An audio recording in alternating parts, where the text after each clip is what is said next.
Standing Committee on Provincial Public Accounts, or SCOPA, in the Northwest Legislature has teamed up with the Inter-Ministerial Task Team to resolve crippling corruption cases which brought services to a standstill. The latest of these include expenditure of over 4.4 million rand on a boom gate and a 3.4 million rand fence at Taung Hotel School renovation project.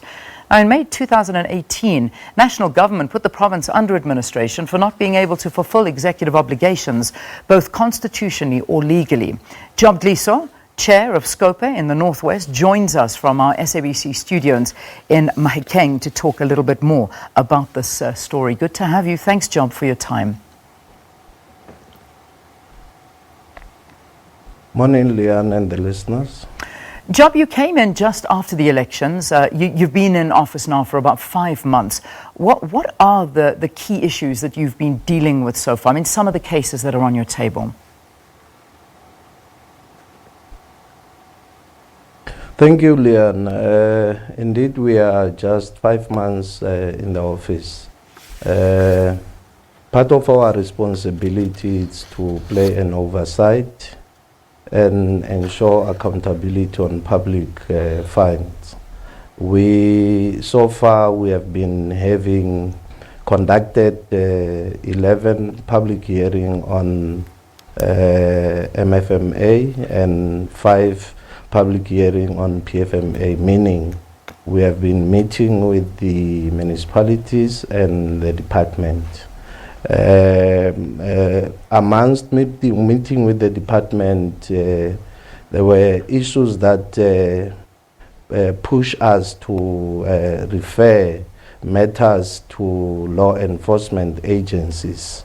One of the matters that we have referred and opened the case, it's the matter that is on the public of 134 million that was transferred to Bojanala district municipalities. And the other matter, indeed, which it's on the public, it's the one of Department of Tourism, of the gate and the fence of 7.8 million. As the SCOPA, we met with the Hawks, and we feel very strong that we must protect the public funds, and cases were opened regarding those matters. Yeah, I mean, it is of obviously a major importance that these stories, do get resolved. When you look at the issue of this particular gate and fence that you're talking about, the actual building was purchased for a price of 5 million rand, if I'm not mistaken, and then you're talking to an amount of 7.8 million rand for a fence and a boom. It doesn't make sense, and these, of course, were signed off by the MEC for Economic Development, Environment, Conservation and Tourism. How does something like that happen, and how can they still hold these positions when they are the people that have actually authorized this irregular expenditure?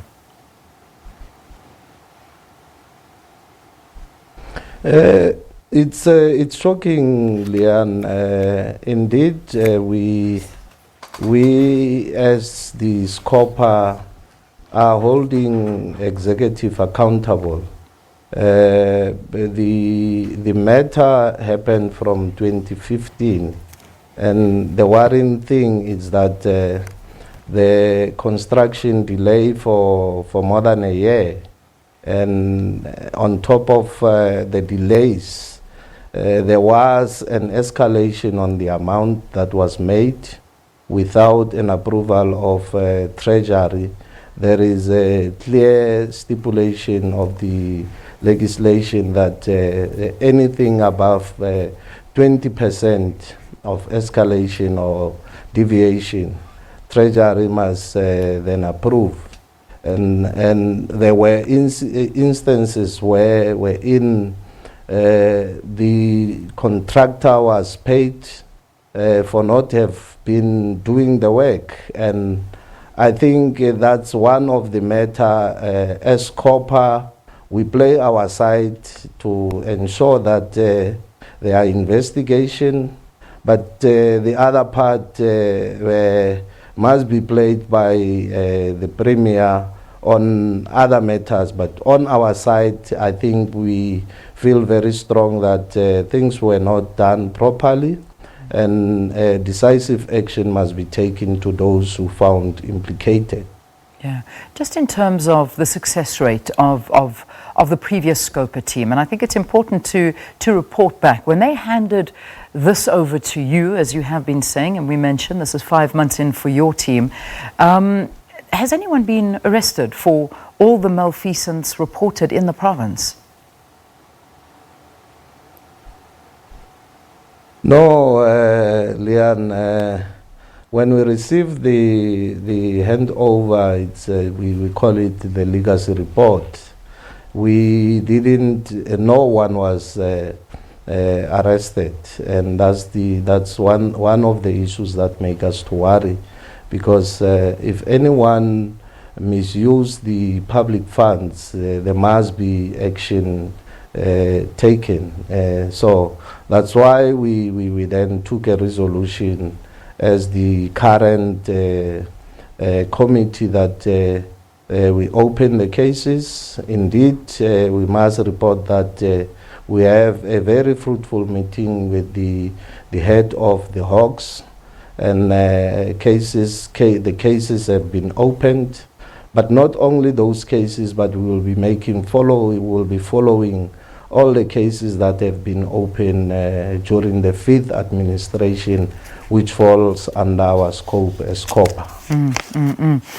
You know, obviously you said SCOPA will meet with law enforcement agencies, the SAPS, the Hawks, also the National Prosecuting Authority, the Special Investigations Unit, and this is all to open cases of financial mismanagement and corruption.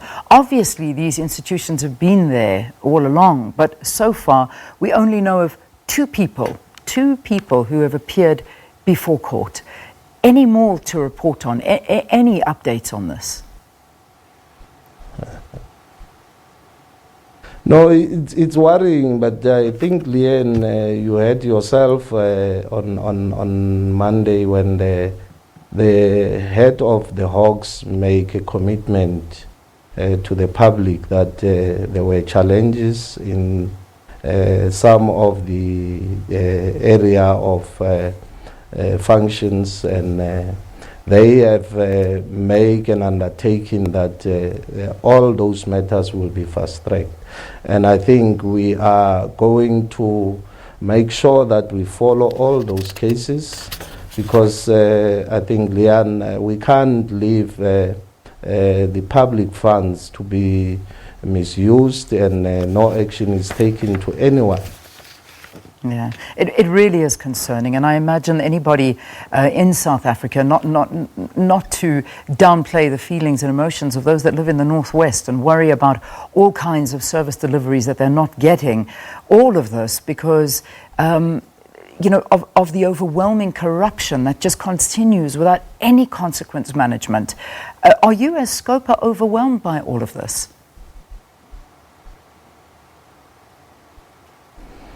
Look, we are not happy about the slow response. Actually, you raise it. There is lack of consequence management across all municipalities and government departments. Those who are given powers to hold officials accountable are not doing that. But as SCOPA, we can't fold our hands. That's why we are now taking upon ourselves to ensure that we hold everyone who misuse the public funds, or if there is any allegation of financial misconduct, we are going to act, and we'll want to make an example to those who are continuing to misuse the public fund. So we can see that, you know, we know that there The Hawks are to probe 43 corruption cases in the Northwest. This is what we were reporting, in fact, yesterday here at the SABC. So whether you're talking of the over 1 billion rand irregular expenditure by the Provincial Department of Education or any other case, can we correctly say that it appears as if there's no end to corruption and that the province is actually losing this battle?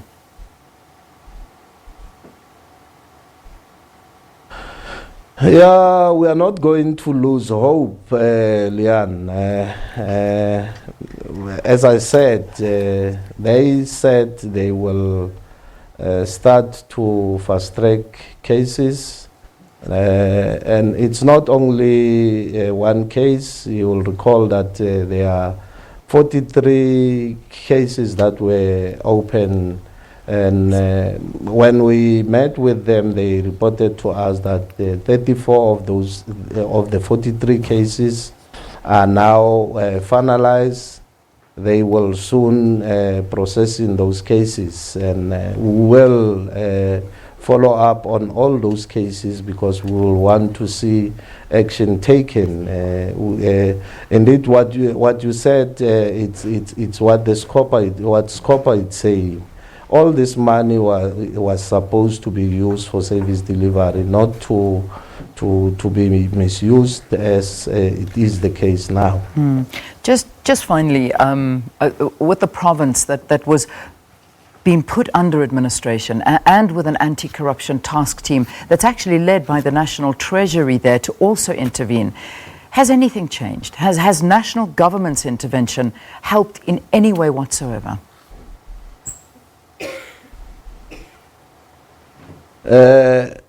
From our side, the SCOPA, Leanne, all the department that appears to SCOPA, the situation become worse, I must say. And it's worrying because now you'll be having 2 accounting officers. You'll be having an HOD, you'll be having an administrator.